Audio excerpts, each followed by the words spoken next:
एक ऐसी विधानसभा जहां पर मुसलमानों की संख्या करीब 2.5 लाख है। पिछले चुनाव में बीजेपी यहां जीत गई, लेकिन सिर्फ 700 वोटों से। लगातार 2 बार से बीजेपी इस विधानसभा में जीत रही है और समाजवादी पार्टी हल्के मतों से चुनाव हार जा रही है। तो सवाल ये कि क्या 27 में कुछ बदलाव होगा या बीजेपी यहां पर एक बार फिर जीत जाएगी। यूपी किसका में आज बात करेंगे मुरादाबाद विधानसभा सीट। मुरादाबाद में 6 विधानसभा है और जिसे मुरादाबाद कहा जाता है वो है मुरादाबाद शहर। मुरादाबाद शहर सीट पर विधायक है बीजेपी के रितेश गुप्ता। 2022 में वो मात्र 700 वोटों से चुनाव जीते, लेकिन ऐसा नहीं है कि पहली बार यहां से चुनाव जीते। वो यहां पर एक बार और चुनाव जीत चुके हैं। यहां पर 22 में रितेश गुप्ता जीते। इससे पहले 2017 में रितेश गुप्ता यहां बीजेपी से जीते थे। इससे पहले 2012 में हाजी यूसुफ अंसारी सपा से जीते, 7 में संदीप अग्रवाल सपा से जीते और 2002 में संदीप अग्रवाल बीजेपी से जीते। ये सीट सपा और बीजेपी के बीच रही है क्योंकि यहां पर चुनाव हिंदू बनाम मुसलमान का होता है। लेकिन क्या 27 में जो 700 वोटों का मार्जिन है वो समाजवादी पार्टी पाट पाएगी या बीजेपी इसे और बड़ा करेगी? ये जानने के लिए हमने बात की इन दोनों के जिला अध्यक्ष से। बीजेपी के महानगर अध्यक्ष का कहना है कि भाई साहब हमारी पूरी तैयारी है, किसी को भी चुनाव लड़वाया जाए, हम चुनाव लड़वाने के लिए तैयार हैं। और सपा को लगता है कि उसके साथ बेईमानी हुई है, वरना 2022 में मुरादाबाद की सारी सीटों, यानी कि एक ही सीट ऐसी थी जो सपा नहीं जीती थी, वो है मुरादाबाद शहर, वो भी वो जीत जाते। जरा सुनिए। 2027 का चुनाव बहुत शीघ्र आने वाला है।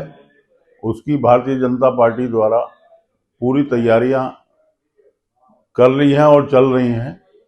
SIR पे हमारे यहाँ बहुत तीव्रता से काम चल रहा है और हम लोगों ने पूरी तैयारी 2027 के चुनाव में कर रखी है और एक एक कार्यकर्ता भारतीय जनता पार्टी का मन से चुनाव लड़ाने को तैयार बैठा है। पिछली बार भी आपने देखा, लास्ट टाइम में धांधली के तौर पर वो सीट हमारी हरा दी गई, पर हम चुनाव जीते थे और अब के बहुत बड़े मार्जिन से समाजवादी पार्टी नगर विधानसभा जीतेगी।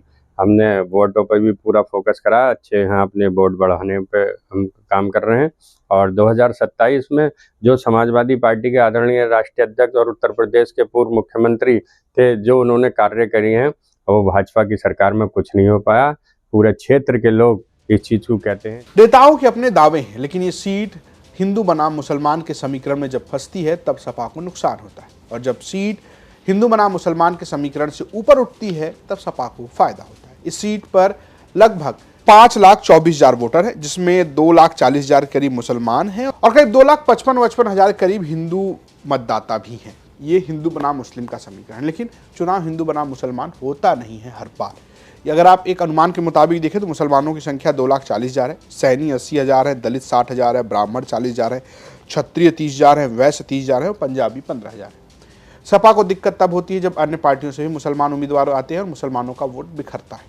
वहीं बीजेपी को दिक्कत तब होती है जब दलित वोट छिटकता है और बसपा अच्छा प्रदर्शन करती है।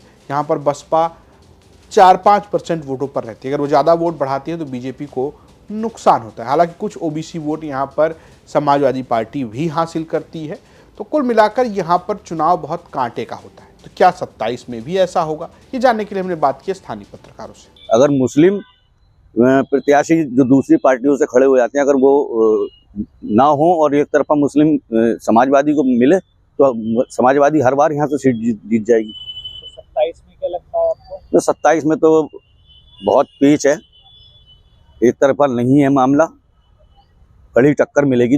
समाजवादी और भाजपा में दोनों में कड़ा मुकाबला होगा। धरातल की बात करें तो जिस तरीके से समाजवादी पार्टी और भारतीय जनता पार्टी के लगातार जितने भी नेता हैं उनका दावा है कि इस बार वो इस सीट पर जो है जीतने के लिए तमाम कोशिश करेंगे, लेकिन जिस तरीके से मुरादाबाद के भारतीय जनता पार्टी के विधायक रितेश गुप्ता हैं, अगर उनकी बात करें तो वो जो है तमाम लोगों के बीच में रहते हैं और पूर्व विधायक भी जो रहे हैं उन्होंने भी अगर बात करें तो वो भी जनता के बीच में। लेकिन ये जनता के लिए आने वाले समय में देखना होगा कि जनता आखिर जो यहाँ के स्थानीय पीतल से जुड़े हुए मुद्दे हैं उसको लेकर कौन से जनप्रतिनिधि ने किस तरीके से काम किया था और किस जनप्रतिनिधि का काम जनता को जो है तुम्हारा ज्यादा बेहतर लगा है।